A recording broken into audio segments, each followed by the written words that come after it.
In this episode of Scaling Postgres, we talk about slow archival, index improvements, node metrics, and joins or subqueries. I'm Preston Jameson, and this is Scaling Postgres, episode 131.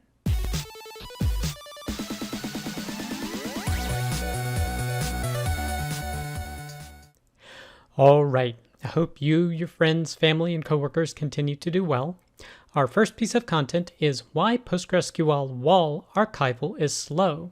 This is from Procona.com, and they're talking about a problem where your wall backs up and fills up the PG wall directory because it cannot archive those files fast enough. Now, they mention here that they've seen problems similar to this, but normally the culprits have been 1, failing wall archival, so there's some sort of error in the archive command that's configured that it can't write the files to the destination, for example. Or 2, there's an orphan replication slot that is preventing the old wall files from being archived. But they've noticed a new problem that's happening more and more where you have a lot of wall generation going on, and it's basically causing a problem where it can't archive fast enough. Now, they say this is generally due to 2 issues. One is the rapid generation of wall segments. So as databases become larger and larger and there's more activity going on, you have a lot more wall files being generated. And then the second issue, the archive command is actually configured to write to a remote storage location that has additional latency involved. And basically those 2 issues can cause real problems with the archival process being able to keep up. And I myself have witnessed this as well. But I've even seen it when there's so much wall being generated, even with a local file copy, that it couldn't keep up. So it's kind of shifted up this to be a bottleneck of the whole system. So this is a very timely post for me in terms of seeing what they discuss here. Now, the next thing they cover is the nature of wall archival being synchronous. So there are some waits that happen as a part of it. And they have this diagram here where you have a wall segment that is finished. It writes a ready file in the archival status directory and then signals the archiver that, hey, there's a file that you need to pick up. So this archival process wakes up and goes to the list, and it goes through every single ready file that's there looking for the oldest one to be archived, and it calls one right after the other. Now, this causes a host of problems. So the first problem they mention here is, quote, the method of finding out the oldest wall segments one by one and archiving them one by one is not very efficient. So the more ready files that you have in the archive status directory, the longer that whole process will take. So basically, the more wall files you need to be archived, the slower it gets. So it's basically a downward spiral once you start lagging in this way. The second issue is that the archive command executes these commands and then waits for them to return before going on to archive the next file. So basically it's a synchronous process. And if there's any delays, like you're trying to copy it to a remote location or even having difficulty writing efficiently to a local drive, it's going to slow down this process. In other words, it doesn't do this asynchronously, say pass it off to a command and then look for the next file to archive. It actually waits for the whole process to finish. And then the third issue is that the archiver will wait for a second or more before reattempting if there's an issue. So this can further cause delays to be a part of it.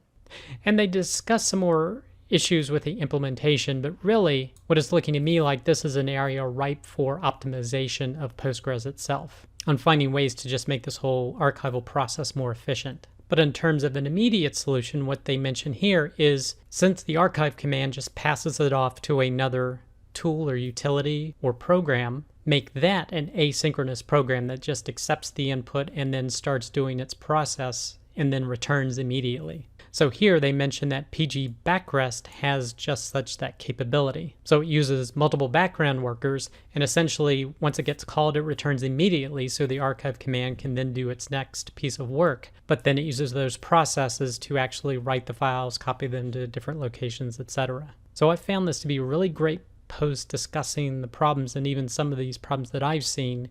And they do mention one solution, but I think long term, this would be an area ripe for improvement in Postgres to make sure it can handle more transaction throughput. So if you're interested in that, check out this post from Procona.com. The next piece of content is another post from Procona.com. It's Index Improvements in PostgreSQL 13. And this is just basically a list of all the index improvements they've discovered in Postgres 13, I believe, beta 3. So the first thing they mentioned, the big one, is the deduplication of the B-tree indexes. And they show how some of the improvements can get you space savings, looks like up to a third in some cases. They discuss gist and spgist being able to handle box point distance lookups, allowing gen indexes to more efficiently handle not restrictions. And then they cover a few other additions as well. So if you're looking for some index improvements coming in Postgres 13, check out this post from Percona.com. The next post is PostgreSQL 13 Beta 3 B-tree index deduplication. This is from Rust-Proof Labs. And this continues on the index improvements talking about deduplication. And they looked at some examples from 12 and 13.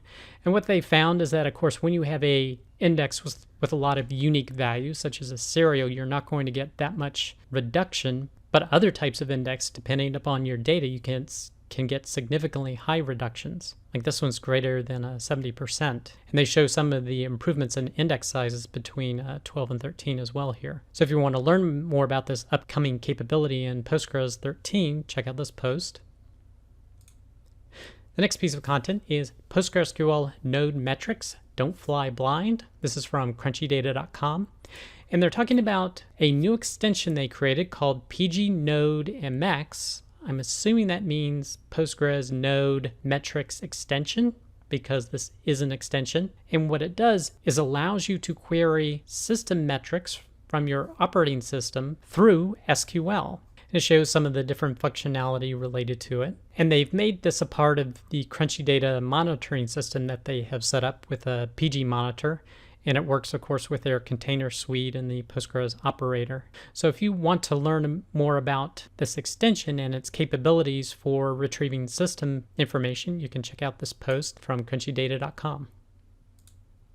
The next post, also from crunchydata.com, is Joins or Subquery in PostgreSQL. Lessons learned. So they were trying to do an exclusion query. So example, find all the records that didn't exist in another table or say a parent table. His first attempt, not using a subquery or a join, basically doesn't work. But then the proper join query listing here, where you do join one table to another and then you check the ID of the left outer join to table is null, like check the ID is null. That's the way that I tend to pull out these types of records. Now we also did it as a subquery using where the ID is not n, all the IDs from the other table. The performance wasn't quite as great, but still pretty fast. And then the next thing they tried is actually using an except clause. And they even set it up with the better syntax using a CTE. And it was actually able to be faster than the left outer join not looking for the IDs, so down to less than 6 milliseconds. So some interesting insights on different ways that you can pull rows that don't exist in a secondary table. So if you're interested in that, check out this post from crunchydata.com. The next piece of content is generating a normal distribution in SQL. This is from cybertech-postgresql.com. And he's basically generating a normal distribution of data for analysis purposes.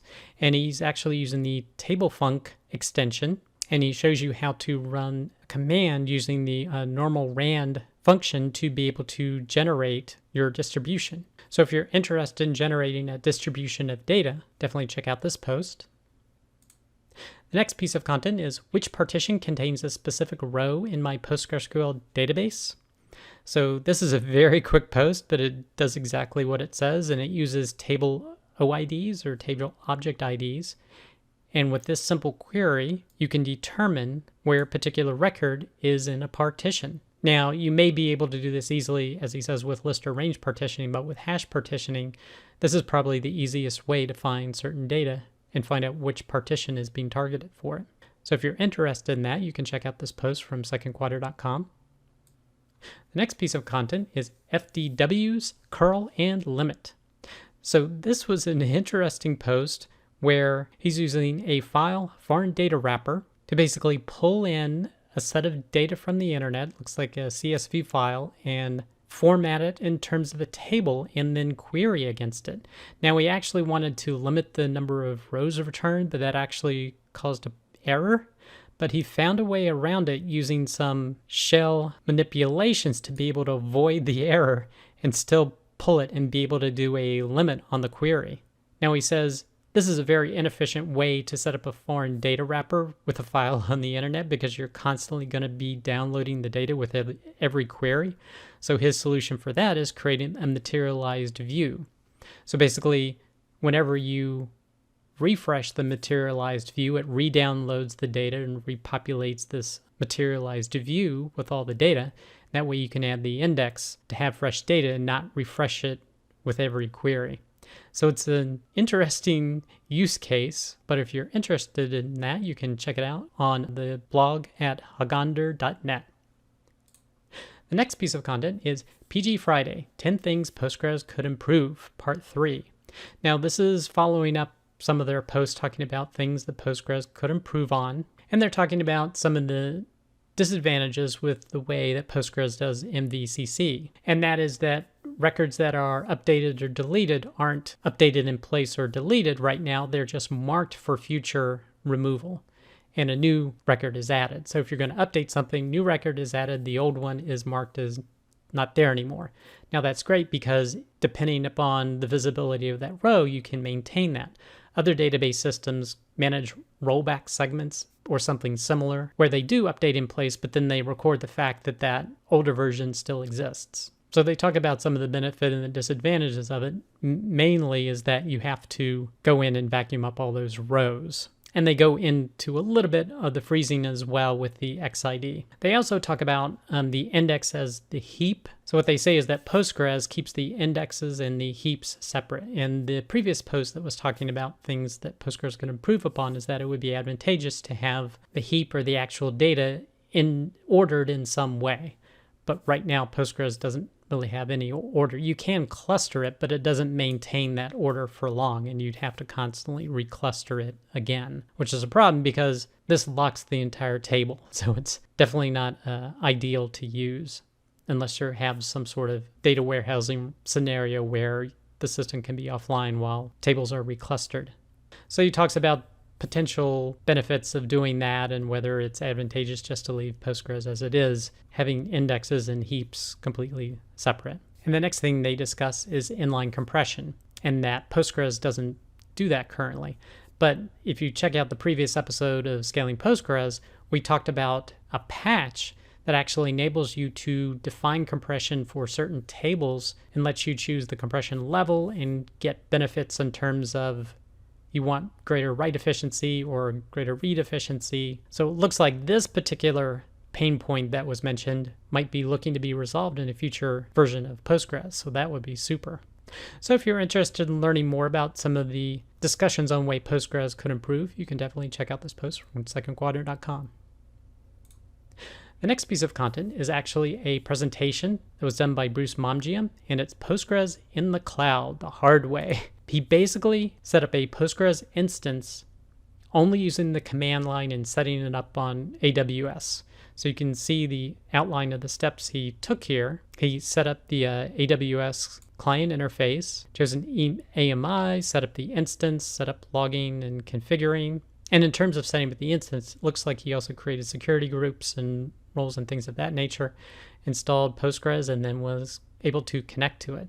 So if you want to see a command line only way to set up Postgres on an AWS infrastructure, be sure to check out this presentation. The next piece of content is actually a YouTube video, and it's best practices in security with PostgreSQL. This is from the Enterprise DB YouTube channel, and they're talking about how to set up Postgres, covering all sorts of different best practices with security in terms of authentication and access. So if you're interested in that, you can check out this webinar. The next piece of content is waiting for PostgreSQL 14, add support for partition tables and indexes in REINDEX. Now, what's interesting about this is that it also supports concurrent reindexing, which is fabulous. So, for example, you can see here where you're able to index the parent table concurrently, and it automatically goes in and reindexes all of the child tables. So definitely a great improvement coming to 14, and you can check out this post from depesz.com if you want to learn more. Next piece of content is tuning PostgreSQL on ZFS. This is from pg.uptrace.dev, discussing the advantages of how to really shrink the size on disk with this. And they say, quote here, you can achieve a 3 to 5 compression ratio using LZ4, and it compresses a 1 terabyte of data down to around 300 gigabytes. So if you're thinking about using an alternative storage solution for Postgres, maybe you want to check out this blog post. And the last piece of content is the PostgreSQL Person of the Week is Regina Obe. So if you're interested in learning more about Regina and her contributions to PostgreSQL, definitely check out this blog post. That does it for this episode of Scaling Postgres. You can get links to all the content mentioned in the show notes. Be sure to head over to scalingpostgres.com where you can sign up to receive weekly notifications of each episode, or you can subscribe via YouTube or iTunes. Thanks.